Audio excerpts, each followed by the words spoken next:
So let's talk business, innovation, and ideas.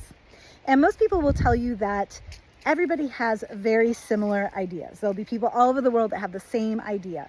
But what is the difference between a business, somebody bringing the business into fruition, and somebody not succeeding? Well, here's the deal. Every business, the idea is a complete seed, kind of like this pine cone here.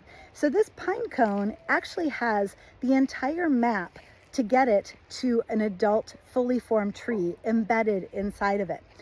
All it needs is the right ecosystem, and it doesn't even technically need a gardener to ensure that.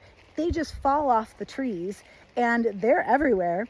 And some of them will turn into trees because they have the right ingredients, the right soil mix, the right nutrients in that soil, the right water, and the right amount of sunlight and space for them to grow. And so when you're a business owner, what you might not realize is that you're more like a gardener, and all you're doing is focusing on the idea already complete, not focusing on how to get from A to B. That's linear thinking. That's not going to get you there. What you need is quantum thinking. You need to focus on the thing that's fully formed. That's what this pine cone is doing. It's focused on the idea fully formed that I am a tree and I will find my place to root. And keep in mind that this pine cone is very different than, say, this acorn. So if you were somebody who was looking for business advice and looking to scale your business and create your business, and somebody had created an amazing oak tree, and you said, I'm going to follow that path and I'm going to do everything they did. Well, guess what? What if your idea is more like a pine cone and a fir tree, and you're following the wrong roadmap?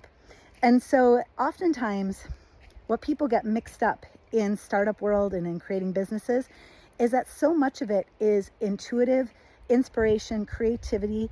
It's focusing on the already doneness of the tree and allowing yourself to receive the ideas and inspiration and creativity for the right ecosystem, for the right fluid to flow, for the right ecosystem to land, for the right soil for that business.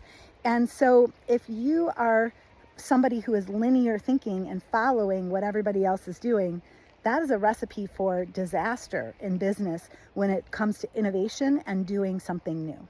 So your idea is a precious seed. I want you to know that it has everything it needs already inside of it. And your role is to tap into the doneness of it and follow the inspiration and the creativity. And sometimes it doesn't look logical. And if this sounds fun to you, join me for a quantum leap where we basically walk you through the whole process. And I've had clients who basically have had fully formed businesses in weeks, not years, weeks. So if this is something that's exciting to you, go ahead and join. I'll post the link below.